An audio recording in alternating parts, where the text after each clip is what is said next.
नमस्कार साथियों, आशा है आप लोग बेहतर होंगे। आज हम आपके सामने लाए हैं पार्ट 18, जिसमें हम लोग पढ़ रहे थे राशियों की तुलना, लेसन नंबर 8। जैसा कि हमें एक्सरसाइज 8.3 के प्रश्न नंबर 1, 2, 3, 4 में कर लिए थे।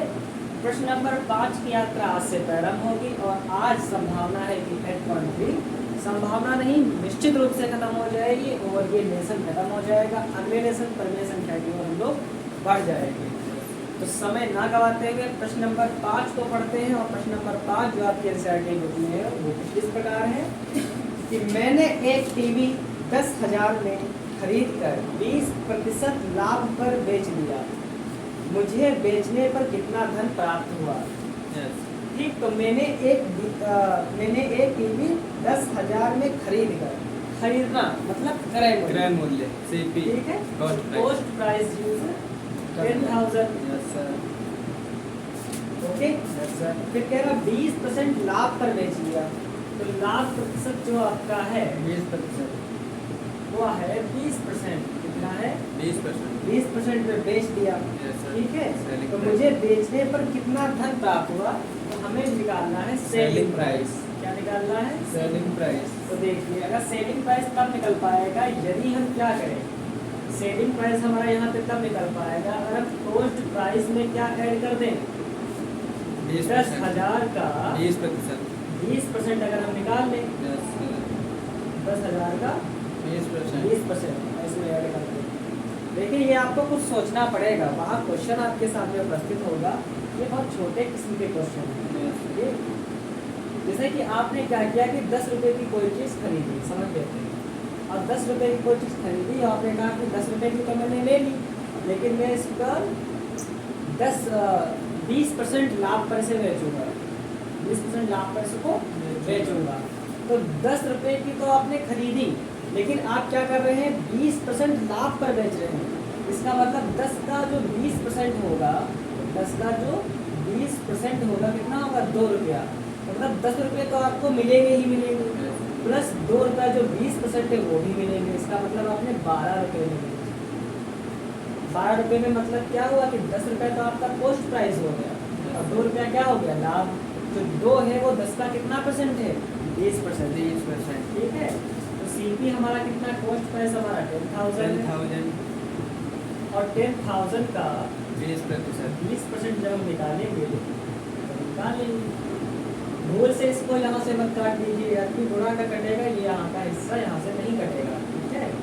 ये हमारा कितना आ गया, 10,000 आ गया, ये हमारा आ गया 1,000 की 2 से गुणा कर देंगे, 2,000 आ गया। इसका मतलब क्या निकला, इसका मतलब 10,000 का जो 20% है वो 2,000 होता है। तो 10,000 तो वो कमाएगा ही कब आएगा, 2,000 क्या हो गया, 20% लाभ, टोटल आ गया 12,000 रुपये का बेचर। तो 12,000 रुपये इस पर क्या होगा, सेलिंग प्राइस हो गई, जबकि वो 20% लाभ कमा पा रहा है। आई होप आपको समझ में आया होगा। अब हम पढ़ते हैं प्रश्न नंबर 6 की ओर। प्रश्न नंबर 6 जो है वो ठीक प्रश्न नंबर 5 का उल्टा है। प्रश्न नंबर 6 में कहा जा रहा है, जूही एक वॉशिंग मशीन 13,500 में बेचने पर, 13,000 मतलब सेलिंग प्राइस, सेलिंग प्राइस कितना है, 13,500 रुपये। 500 रुपये क्या है इसकी सेलिंग प्राइस, बेचने पर 20% की हानि उठाती है। हानि बराबर 20%। हानि का जो उठाती है, हानि जो का जो प्रतिशत है 20%, वो है 20% की हानि उठा लेती है। तो उसने वह मशीन कितने में खरीदी थी, कॉस्ट प्राइस हमें ज्ञात करना है। समझ पा रहे हैं? तो कॉस्ट प्राइस हम तब ज्ञात कर पाएंगे जब सेलिंग प्राइस से क्या कर देंगे, सेलिंग प्राइस से माइनस कर देंगे 13,500 का 20%।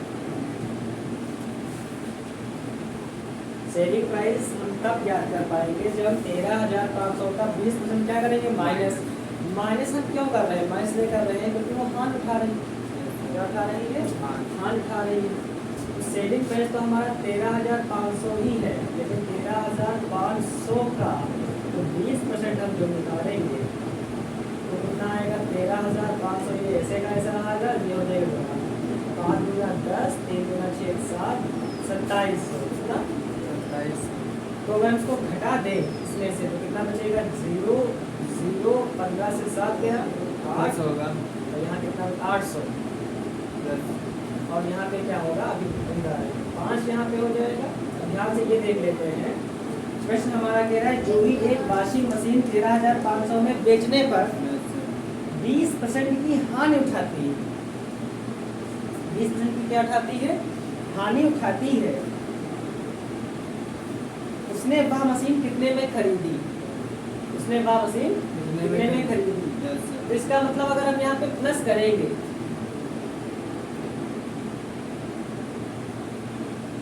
तब हम याद कर पाएंगे उसका एग्जैक्ट आंसर। क्यों? क्योंकि जो कॉस्ट प्राइस हमारा होगा वो बड़ा आना चाहिए, सेलिंग प्राइस। कॉस्ट प्राइस अगर होगा बड़ा तभी तो सेलिंग प्राइस छोटा होगा, तभी तो हानि होगी। जब कॉस्ट प्राइस छोटा हो जाएगा सेलिंग प्राइस से तो लाभ हो जाएगा, यहाँ प्लस होगा, प्लस कर लीजिए। 0 0 7 5 कितना होगा 12 से लगा 1 2 1 3 4 14,200 रुपये का क्या था 16 कितना आएगा। हाँ हाँ 16,200 रुपये का क्या आ जाएगा, इसका कॉस्ट प्राइस आ जाएगा। कितना आ जाएगा 16,200 रुपये। समझ पा रहे हैं? नहीं समझ पा रहे हैं तो इसका क्या आ गया, कॉस्ट प्राइस आ गया। बता दें। अब हम बढ़ते हैं प्रश्न नंबर 7 का पहले का। क्या कह रहा है कि चाक पाउडर में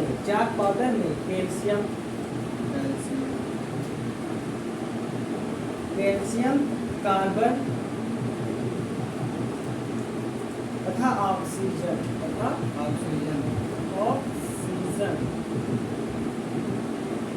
का जो अनुपात है वो कितना है 10:3:12। कितना है 10:3:12। 10:3:12। तो इसको मैं यहाँ लिख देता हूँ 10 3 और 12।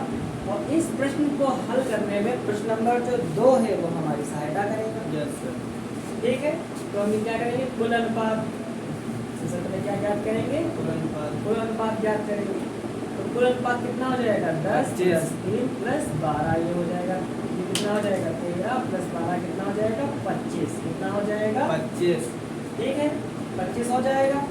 तो कैल्शियम का प्रतिशत सभी का, कैल्शियम का प्रतिशत 25/10। कार्बन का प्रतिशत और इसका प्रतिशत क्या हो जाएगा। तो कैल्शियम पे कितना हो जाएगा 10/25 और कार्बन का क्या हो जाएगा 3/25 और ऑक्सीजन का क्या हो जाएगा 12/25। नहीं समझ पा रहे हैं क्योंकि प्रश्न नंबर 2 जो था वो इसी प्रकार कराया जा रहा है। 10 3 और 12 10 के नीचे भी 25 जाएगा। 10 कितना था कैल्शियम का, 3 कितना था कार्बन का और 12 कितना था ऑक्सीजन का। समझ पा रहे हैं? ठीक, अब इसको हम ज्ञात कर लेते हैं। तो मैं इसको मिटा लूँ यहाँ से। तो इसको जो हम ज्ञात करेंगे तो कितना आएगा 25 × 100 क्या जाएगा 40%। 25 एकदम 25 25 × 100 4 10 की 40 हो गया। 25 × 100 12 12। जो 4 किया 12% ये आ गया और 25 48% ये आ गया। अब आप 48 और 12 को जब जोड़ेंगे तो 60 आ जाएगा। 60 40 100 हो जाएगा। पूछ रहा था किसका, इसमें कार्बन की प्रतिशत मात्रा ज्ञात कीजिए। तो कार्बन की प्रतिशत मात्रा 12% है। ओके, आगे जो है चाक की एक छड़ी में यदि कार्बन की मात्रा 3 ग्राम है, चाक की एक छड़ी में यदि कार्बन की मात्रा क्या है 3 ग्राम है तो उसका कुल भार कितना होगा। ठीक है, उसको बिठा लें। तो सेकंड नंबर पार्ट आप देख लेते हैं। कह रहा है चाक की एक छड़ी में यदि कार्बन की मात्रा 3 ग्राम है तब उसका कुल भार कितना होगा। तो माना कुल भार बराबर x, माना कुल भार बराबर x ग्राम। तो x का 12, तो x का माने क्या हमारा ये देखो x जो है वो कार्बन के लिए तो कार्बन कितना है 12%। अगर x का अगर हम 12% ज्ञात करते हैं तो कितना निकलता है 3 ग्राम। अगर x का 12% ज्ञात करते हैं तो कितना निकलता है 3 ग्राम। यहाँ पे तो हो जाएगा 12/100, यहाँ हो जाएगा 3 ग्राम। समझ पा रहे हैं? तो x बराबर क्या हो जाएगा, x बराबर हो जाएगा 3 ग्राम। ये क्या है भाग में इधर जाएगा गुणे में। अब ये क्या है, गुणे में तो बन जाएगा बटे और ये एकदम 3 3 चक्कू 12 4 का भी 25 आ गया। यस सर कितना आ गया, 25 ग्राम। एक्स बराबर क्या हो गया, 25 25 ग्राम। ग्राम। एक्स को हमने क्या माना था, माना जाग का कुल भाग, माना चाक का जाग की छड़ का, जाग की छड़ का कुल भार x ग्राम में माना है, Yes. x ग्राम में निकल आया। आई होप आपको ये समझ में आ गया होगा। निकालें। यस सर अब हम बढ़ते हैं प्रश्न नंबर 8 की ओर। प्रश्न नंबर 8 क्या कह रहा, अमीना एक पुस्तक 275 में खरीद कर, मतलब इसका जो कॉस्ट प्राइस है वो 275 रुपया है, खरीद कर 15% हानि पर बेचती है। तो इसको जो हानि प्रतिशत हुआ है, हानि जो हुई है कितना हुई, 15% की हानि हुई है। पुस्तक का विक्रय मूल्य मतलब सेलिंग प्राइस हमें ज्ञात करना है। तो सेलिंग प्राइस हम तब ज्ञात कर पाएंगे जब कॉस्ट प्राइस में क्या कर देंगे, माइनस कर देंगे 275 का 20% 15%, 15%। ओके। और कॉस्ट प्राइस कितना है, 275 और 275 का 15% जब हम याद करेंगे, ठीक है, तो कितना आ जाएगा, 275 को वैसे के वैसा, तो 15 बचे, 75 का 5 हासिल लगे 7 और 15 समथिंग 105 105 और 7 112 112 का 2 हासिल आए 13 और 15 दूना 30 और 30 और 11 30 हो गया, कितना होता है, 41 होता है। 41 बटा कितना आ गया, 100 आ गया। और 275 ये कितना, 2 जीरो है तो 4.125 तो कितना आएगा, 5 2 5 1 5 1 6 और 7 4 13 या ये आ रहा माइनस होगा, क्या, माइनस होगा 5 से 1 जाएगा। हाँ हम तो रेड कर दिए, यस सर तो घटा दो कितना हो जाएगा, 275 0 0 यहाँ पे 25 आ जाएगा, 1 4 आ जाएगा, यहाँ 5 बचेगा, यहाँ कितना बचेगा, यहाँ 7 7 बचेगा। यहाँ कितना बचेगा, 4 तीन। 3 7 तीन। 3 और 2 यस सर 235.75 रुपीस का क्या होगा, सेलिंग प्राइस। तो सेलिंग प्राइस देखिए क्या निकल के आया, सेलिंग प्राइस कॉस्ट प्राइस से छोटा निकल के आया। तो कितना इसको घटा हुआ है ये तो बताइए, 41.25 रुपये 41.25 रुपये घाटा हुआ है। जो 41.25 का जो घाटा हुआ है ये कितना परसेंट है, 15% है कॉस्ट प्राइस। समझ में आ रहा है। यस सर डालें। यस सर अगला प्रश्न क्या है कि प्रत्येक दशा में 3 वर्ष बाद कितना मिश्रण देय होगा। तो क्वेश्चन नंबर ए बता दें कि सेम लगेगा। चलिए क्वेश्चन नंबर बी उठाऊं, ए उठाऊं, जल्दी बोलिए। ए उठा लूं, ये देख लीजिए क्वेश्चन नंबर ए क्या है, देखिए 3 वर्ष बाद तो पहले ही कह रहा है। यस सर तो ये क्या दिया है बताइए, इधर बताइए क्या दिया है, 3 वर्ष बाद, 3 वर्ष क्या है, 3 वर्ष बाद मतलब ये समय, समय किससे रिप्रेजेंट करते हैं, टी से। टी बराबर कितना है, 3 वर्ष। आगे क्या दिया है, 12,000, 12,000 क्या है, मूलधन कितना है, 12,000। मूलधन को किससे रिप्रेजेंट करते हैं, टी से, तो हो गया 12,000। आगे क्या है, 12% शांत रहना, 12% दर, हाँ हाँ, आई नहीं आर, आर क्या दर है ना, दर आर कितना है, 12%। यस सर समझ पा रहे हैं, आई माने तो ब्याज होता है, तो हमें क्या निकालना है, मिश्र धन। मिश्र धन को इससे रिप्रेजेंट करते हैं, ए बराबर क्या होता है, P into R into P बटे 100। ये तो होता है, तो क्या होता है, हाँ क्या होता है बताइए, मूलधन कितना है, 1200। आई बराबर कितना है, बहुत अच्छी बात। तो बताओ यहाँ पे सबसे पहले कैसे ज्ञात करेंगे, प्रत्येक दशा में 3 वर्ष बाद कितना मिश्रण देय होगा। मूलधन क्या है, 12%, 12,000 और दर कितना है, 12% वार्षिक। तो बताइए कितना होगा, आई कैसे निकालोगे, हाँ आई बराबर कैसे मिले, आई बराबर क्या होगा, TRP P into R into T बटे 100 100। आई माने क्या होता है, ब्याज। क्या होता है, ब्याज। चलिए निकाल लीजिए पहले। P कितना हो जाएगा हमारा, 12,000।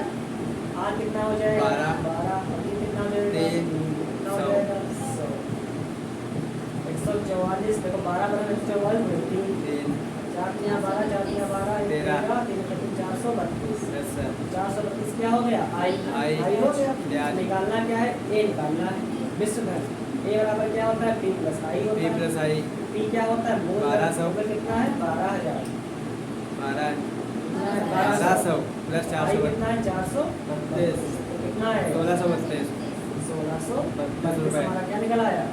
मिश्र धन मिश्र धन। आई होप आपको समझ में आया होगा। Yes, एक sir. समझ लेते हैं। टी बराबर कितना? 3 वर्ष होता है। टी बराबर कितना है? 12,000। टी यहाँ पे क्या है? मूल धन। आर क्या है? दर ब्याज है। की दर ब्याज हमने ज्ञात कर लिया। कितना आया है? 432। तो मूल धन तो देंगे ही 1200 Yes. प्लस 432 ब्याज भी देंगे। ठीक है, निकालें। यस सर प्रश्न नंबर, अब हम लोग बढ़ते हैं प्रश्न नंबर 10 पर। प्रश्न नंबर 10 जो कह रहा है 56,000 पर 2 वर्ष पश्चात किस दर से 280 साधारण ब्याज देय होगा? तो मूलधन जो हमारा 56,000 है, समय हमारा 2 वर्ष है और ब्याज इसमें दे रखा है क्या है? 280। लेकिन अब बताना है कि दर बताना है। क्या बताना है? आर। तो हमें पता है कि आई बराबर क्या होता है? T into R into T बटे 100 100 होता है। यस सर यहाँ पे निकालना क्या है? R R. निकालना है। तो 100 क्या है? भाग में घर। घर जाएगा तो गुणे में पहुंच जाएगा। जब गुणे में पहुंच जाएगा इधर निकालना क्या है? आर। क्या निकालना है? आर। तो पी और टी क्या है? गुणे में जाएगा बटे में। क्या समझ पाए? सर तो आर बराबर क्या आया? आर बराबर जो हमारा आया है वो कितना है? आर बराबर यही तो आया है। यस सर ठीक, अब मान कर लीजिए आई कितना मान है? 280 100 और पी कितना हमारा है? 56। आई बराबर 280 सर आई बराबर हाँ 280 हाँ 280। चलिए दिखा नहीं 280 या 100 और 200 कितना है? 56।